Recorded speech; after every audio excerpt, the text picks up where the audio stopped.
అందరికీ నమస్కారం. ఈరోజు ప్రధాన దినపత్రికలను వార్తలను కానీ విశ్లేషించినట్లయితే, మొదటగా ఈనాడు దినపత్రికను తీసుకున్నట్లయితే, దాడి ఎదురు దాడి, వక్ఫ్ బిల్లుపై లోక్సభలో అధికార విపక్షాల వాగ్బానాలు, సుదీర్ఘంగా కొనసాగిన చర్చ, నిరుపేద ముస్లింల ఉన్నతికే ప్రాధాన్యం అమిత్ షా, మైనారిటీల హక్కులకు పెనుముప్పు గౌరవ్ గొగోయ్, చట్టాన్ని అందరూ పాటించాలి హోంమంత్రి. నిన్న వక్ఫ్ బిల్లుని లోక్సభలో ప్రవేశపెట్టడం జరిగింది. ఎట్టకేలుగు లోక్సభలో ఆమోదం పొందడం కూడా జరిగింది. దీని మీద తీవ్రమైన వాదోపవాదాలు ఇండియా కూటమికి, ఎన్డీఏ కూటమికి జరిగినట్లు తెలుస్తున్నది. ఈ వక్ఫ్ బిల్లు వల్ల ఎటువంటి ముస్లిం అండ్ మైనార్టీలకు ఎటువంటి ఇబ్బంది లేదు, పేద ముస్లిమ్స్కి మంచి జరగడం కోసం ఈ బిల్లును ప్రవేశపెట్టాం.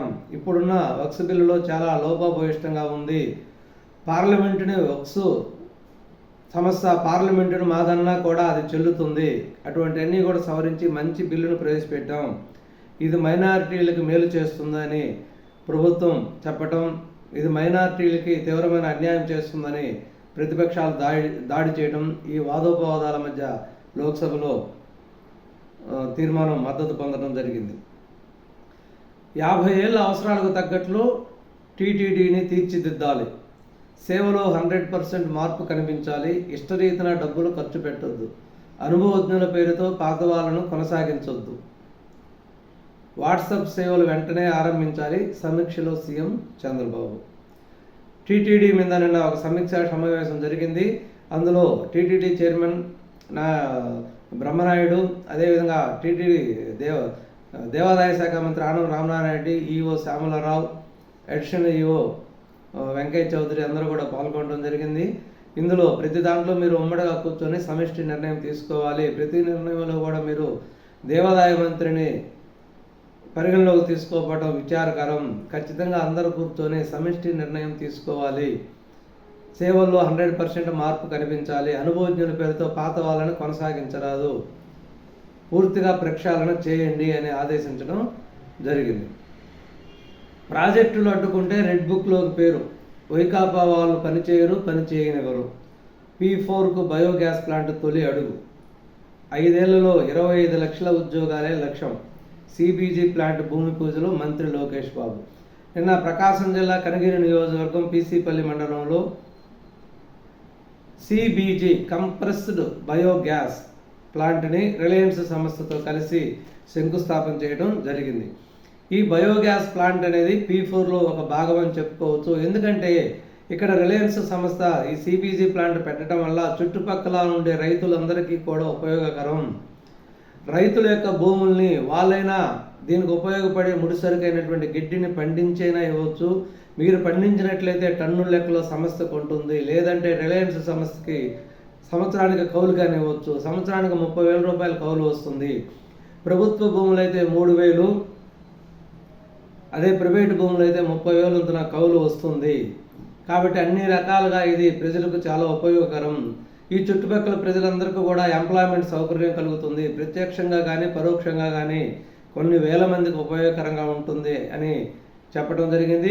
అదేవిధంగా కనిగిరి ఎమ్మెల్యే ఉగ్ర నరసింహారెడ్డి గారు, మేము 50 ప్లాంట్లకు అవసరమైన మేర భూమిని ఇక్కడ సమకూరుస్తాము, మా నియోజకవర్గంలో 50 ప్లాంట్లను పెట్టండి, మాది పూర్తిగా వెనుకబడిన ప్రాంతము, ఇక్కడ నుంచి అనేక ప్రాంతాలకు వలస వెళ్ళారు, ఈ వలసలను నివారించాలంటే మాకు తగినన్ని మీరు ప్లాంట్ల సౌకర్యంగా కల్పించినట్లయితే మాకు వలసలను నివారించడానికి ఉపయోగపడుతుంది, ఇక్కడ ప్రజలకి ఉపాధి దొరుకుతుంది మరియు ఉద్యోగాలు కూడా దొరుకుతాయి అని వేడుకోవడం జరిగింది. దానికి రిలయన్స్ సంస్థతో మాట్లాడి 50 ప్లాంట్లు కూడా పెట్టడానికి అవసరమైన 50,000 ఎకరాలను మేము సమకూరుస్తాము కాబట్టి అని రిలయన్స్ సంస్థను కూడా ఒప్పించడం జరిగింది. ఎవరైనా వైకాపా నాయకులు కానీ ప్లాంట్ను కానీ అడ్డుకున్నట్లయితే వాళ్ళని రెడ్ బుక్లో చేరుస్తాం, రెడ్ బుక్లోకి పేరు చేరినట్లయితే చట్ట ప్రకారం శిక్షింపబడతారు అని కూడా చెప్పడం జరిగింది. పాలిటెక్నిక్ పూర్తి అవగానే ఉద్యోగం, ప్రభుత్వ కళాశాలలో 94% ప్రాంగణ నియామకాలు, అత్యధిక ప్యాకేజీ, ఏడాదికి 9.2 లక్షలు, డిప్లొమా చేసిన వారందరికీ ఉపాధి లక్ష్యంగా సాంకేతిక విద్యాశాఖ కృషి. పాలిటెక్నిక్లో చదివిన వాళ్ళందరూ కూడా అంటే పాలిటెక్నిక్ పూర్వ వైభవం వస్తుందని చెప్పుకోవచ్చు. పాలిటెక్నిక్ చదివిన వాళ్ళందరికీ కూడా వెంటనే ప్రాంగణ నియామకాలు జరిగేటట్టు వాళ్ళలో అత్యధిక ప్యాకేజీ 9.2 లక్షలు కూడా వస్తూ ఉంటుంది.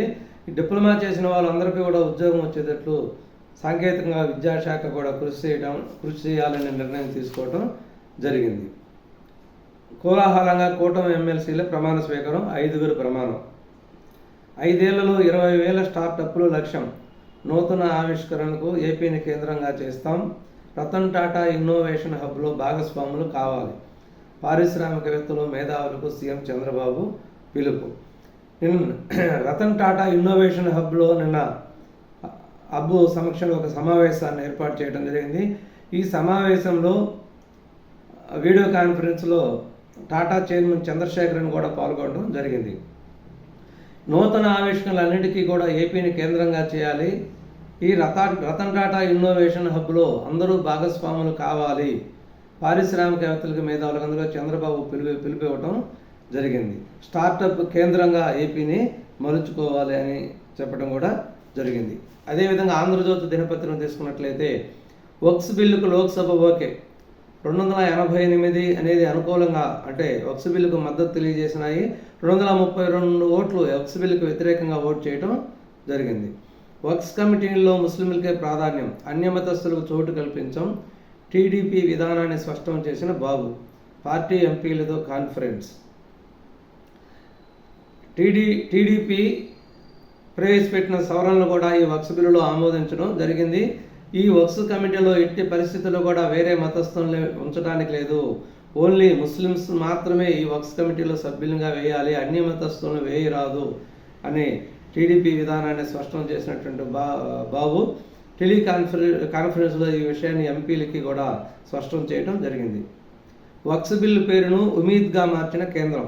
ప్రస్తుత చట్టంలోని సెక్షన్ 40 అత్యంత క్రూరమైనది. దాంతో ఏ భూమినైనా తమదేనని వక్స్ బోర్డు ప్రకటించవచ్చు. అలాంటి దారుణమైనటువంటి సెక్షన్లు రద్దు చేశాం. లేదంటే పార్లమెంటు కూడా వక్సే అనేస్తారు. జేపీసీ చేసిన అనేక సిఫార్సులను పొందుపరిచాం. పేద ముస్లిమ్స్ కోసం వక్స్ ఆస్తులను వినియోగించాలి. ముస్లిం ప్రతినిధులే సవరణ బిల్లుల్ని ఆమోదించారు. సవరణ బిల్లుపై విపక్షాల అసత్య ప్రచారం. బిల్లుపై చర్చలో మైనారిటీల వ్యవహారాల శాఖ మంత్రి రిజిజు. బిల్లు రాజ్యాంగ విరుద్ధం కాంగ్రెస్. ముస్లింలకు న్యాయం చేసేందుకే బిల్లు అమిత్ షా. బిల్లు ప్రతులను చించివేసిన మజ్లిస్ ఎంపీ ఓవైసీ.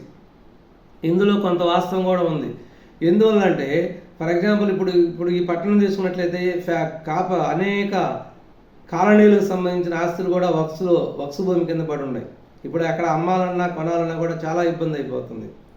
అదే అంటే సాంకేతికంగా ఎందువల్లో కానీ మంచి మంచి ప్రైవేట్ ఆస్తులు కూడా వక్స్ ఆస్తుల కిందకు వెళ్ళిపోయి ఉన్నాయి. ఇది ఒక రకమైన ఇబ్బందికరమైన విషయమే.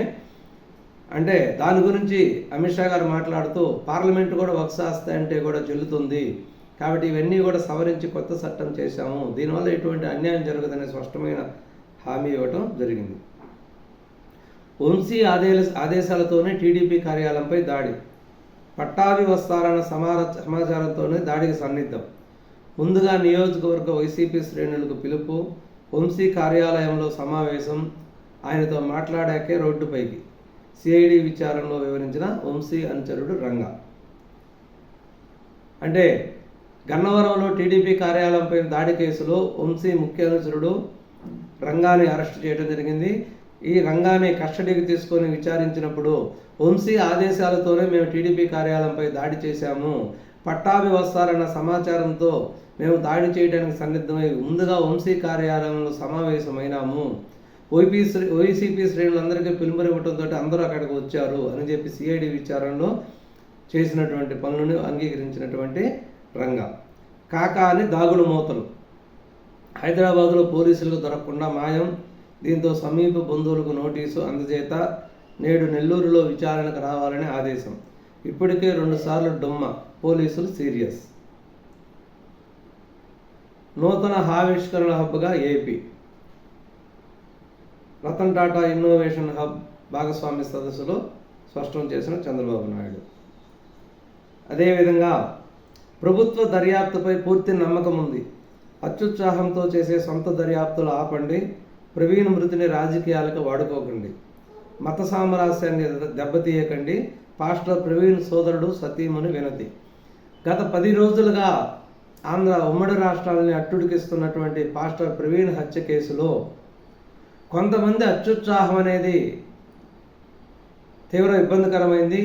మతాల మధ్య చిచ్చు పెట్టడం కోసం, అదేవిధంగా పాస్టర్ ప్రవీణ్ యొక్క ఇమేజ్ని కూడా దెబ్బతీయటానికి వీళ్ళు పరోక్షంగా, అంటే వీళ్ళు చేసే దుందుడుకు చర్యల వల్ల పాస్టర్ ప్రవీణ్ గారి యొక్క ఇమేజ్ కూడా దెబ్బతింటుందని కుటుంబ సభ్యులు ఆందోళన చేస్తున్నారు. మీరు చేసే సొంత దర్యాప్తులను ఆపండి దయచేసి. ప్రవీణ్ ముత్తుని ఎటువంటి రాజకీయాలకు వాడుకోవద్దు. ప్రభుత్వం మీద మాకు నమ్మకం ఉంది. మత సామరస్యాన్ని దెబ్బతీయకండి అని పాస్టర్ ప్రవీణ్ సోదరుడు మరియు సతీమణి ఇద్దరూ కూడా మీడియా ద్వారా ప్రజలకు మరియు వాళ్ళ క్రైస్తవులకి అందరికీ కూడా వివరించడం జరిగింది. కాబట్టి ఇకనైనా కూడా ఇటువంటి ఆరోపణల్ని, అసత్య ఆరోపణల్ని, ఇటువంటి దుందుడుకు చర్యల్ని ఆపి మత సామరస్యానికి సహకరించండి. మీరు ఎటువంటి వదంతులు సృష్టించవద్దు. ప్రజల మధ్య చిచ్చు పెట్టడానికి దోహదం చేయొద్దు. కొంత స్వార్థపరులు వీటిని రాజకీయంగా వాడుకోవడానికి సన్నిద్ధమయ్యారు. అటువంటి వాటిని మనం ఖండించాలి అని వాళ్ళు చెప్పడం కూడా జరిగింది. ఇది ఈరోజు ప్రధాన దినపత్రికలో వచ్చినటువంటి ముఖ్యమైన వార్తలు. నమస్కారం, ధన్యవాదాలు.